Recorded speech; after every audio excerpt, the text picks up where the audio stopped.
Welcome back to the Handy Landlord. Some of you may remember this house. This is the hoarder house. Definitely needed a little bit more cleaning. So the lady was only here like 2.5 years. I have the conversation with every tenant, telling them that I'm looking for somebody that's gonna stay 4+ years.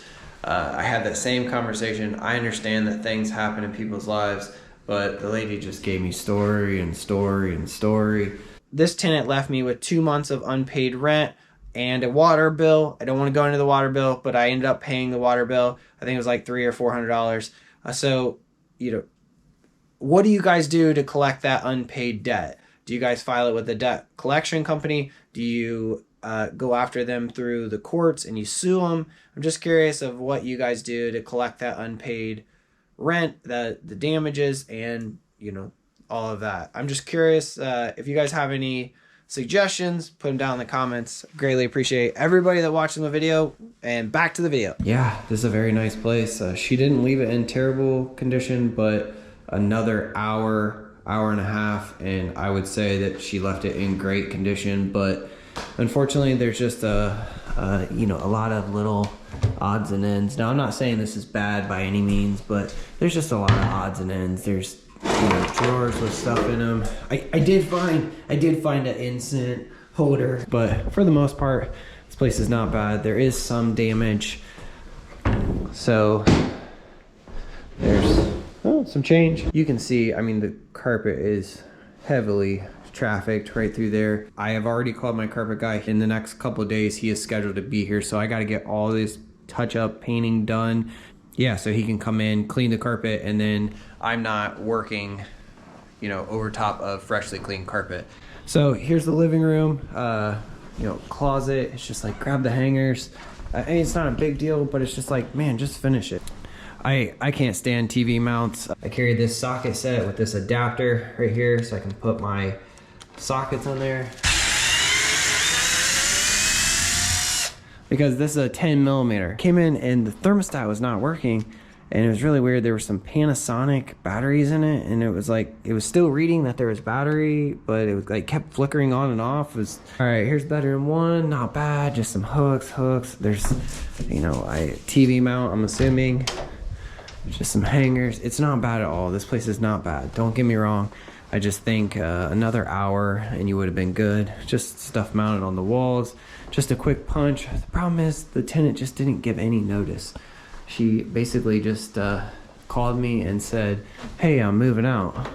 Look at that. I don't know, how many do we have? 1, 2, 3, 4, and a penny. Alrighty. Not really holes in the wall. There's a little ding there. There's just thumbtacks, things like that. Oh yeah, check that out. Oh, there's somebody's social security card is lying up there. Without a struggle, there can be no progress. Amen to that. But I don't think you should be spending $10 on this if you can't pay rent. So the lady did not pay her last 2 months of rent, and I knew something was up.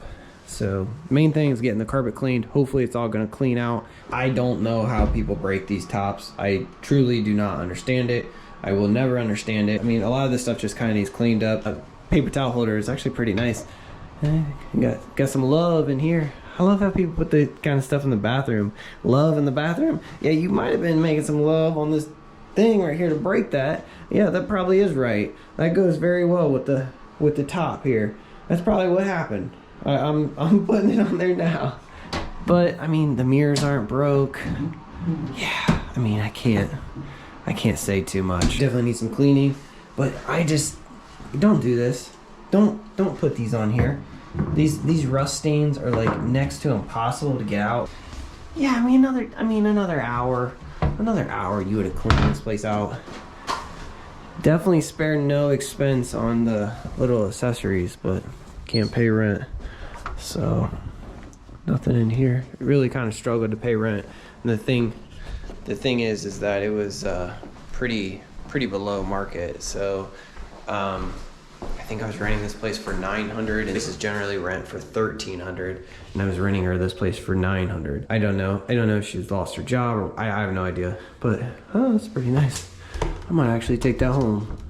Let's see what we got going. Down here in the basement, I mean, it's just unfortunate because all these block walls need painted. Whenever I was rehabbing this house, this lady moved in very quickly. It was kind of bad. I should have known something was up, but extension cords everywhere. There's just extension rug. This creepy little mask. Yeah. How do I end up with green extension cords? I don't know why, but every one of the places I work on, it's like I pick up another green extension cord. Caps, pennies, nice little ball. My kids actually like that. And washer and dryer. So yeah. Check out this furnace. I mean, this furnace is old.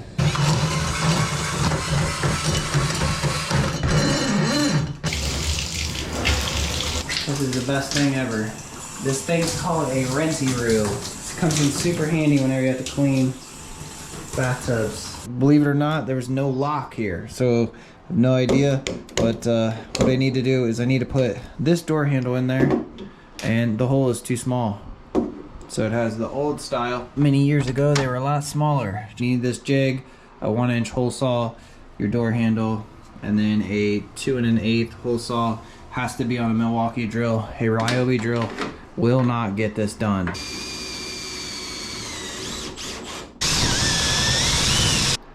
Just slip that in there. Boom, boom. You would think I was sponsored by Milwaukee. All right, slip this in just like this. Boom.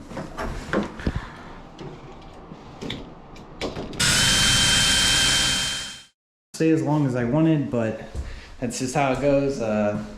She didn't really give notice, didn't really, yeah, just up and left. I'm basically in the middle of a month, just up and left. I did re-rent this property. Again, the tenant is getting ready to move in. I just had inspection. I actually had to have 2 inspections on this place. Both times these outlets came up because they do not trip, because the screw needs tightened up maybe a little bit more. But these outlets do not trip because there's no ground. So whenever you are taking your little tester, your little GFCI tester that all the inspectors want to use, it is doing a dead short between ground and the hot side. So it's cutting that path, and that's what's tripping that GFCI. So this is the same exact layout. Several of my houses, own them in the same area. They're all pretty much the same. Walk you guys through real quick, show you. Here's the thermostat, same one I use every single place. There's a carbon monoxide detector. That must have just been a random one that I had. That one shows the parts per million, which I like that. And then I have a 10-year battery smoke detector up there. Here's the bedrooms. Didn't do a lot, just painted, changed light bulbs, you know, all the normal stuff. Got all the rest of the stuff out of here, filled in the holes. I did replace this window. It's the last one that I had in storage. I have that window on order. And then I also have that window on order. We had to repair a few doors that were kind of coming loose, pulling away, but nothing major. So those 2 windows are going to get replaced. The front windows are all going to stay. They do not open. They're just fixed. Not in great shape, but I didn't run the inspection said anything, so just going to move on with that. Windows are a touchy subject for me. I've had a lot of windows busted out over the years. Here's the bathroom. I did have to replace this vanity top. Didn't really do a ton. I did remove an outlet that they had right here that went up. I removed that because I knew that was going to come up on an inspection. I left the drapes. Drapes were all right. I went ahead and cut the handles off of these windows and caulked them. Both the inspectors did not say anything about it, so I just left it like that. And then didn't do a ton. I put some linoleum underneath the kitchen sink. I like that. Glacier Bay toilet. I didn't really replace anything. Just cleaned up the shower surround. Cleaned up the handles. I did replace this door handle here on the bathroom door, but didn't do a ton. All right. The little closet. it's nice. These houses have quite a bit of storage in them. I mean, I feel like they have more storage in my house. So I just leave stuff like this. This is just a cutting board. Just left it for the next tenant. Just, you know, it's nice. I did have to do a little bit of work to this door. It's just really wanting to sag bad. And I did some, I used some metal shims behind that bottom hinge. The hinge is all worn out. Here's the basement. Take you guys down here. All we did was paint the steps, paint the basement floor, paint the basement walls, clean it up. Nothing major. Did replace a check valve on that sump pump. It's a GH595C. Just want to say I've had no service calls on this furnace. None. Not one service call have I had on this furnace. I just want to say this is the best furnace that I have. I have hauled one of these out of this basement, and I was unable to get it up the steps. I actually had to take it apart, take the heat exchanger out. I couldn't get up the steps by myself. I ended up cutting it up and hauling it out of the basement. But this is the best furnace that I own. By far, the best furnace that I own. Now it's probably gonna get replaced, but it's just great. No problems out of it, not one service call on this furnace.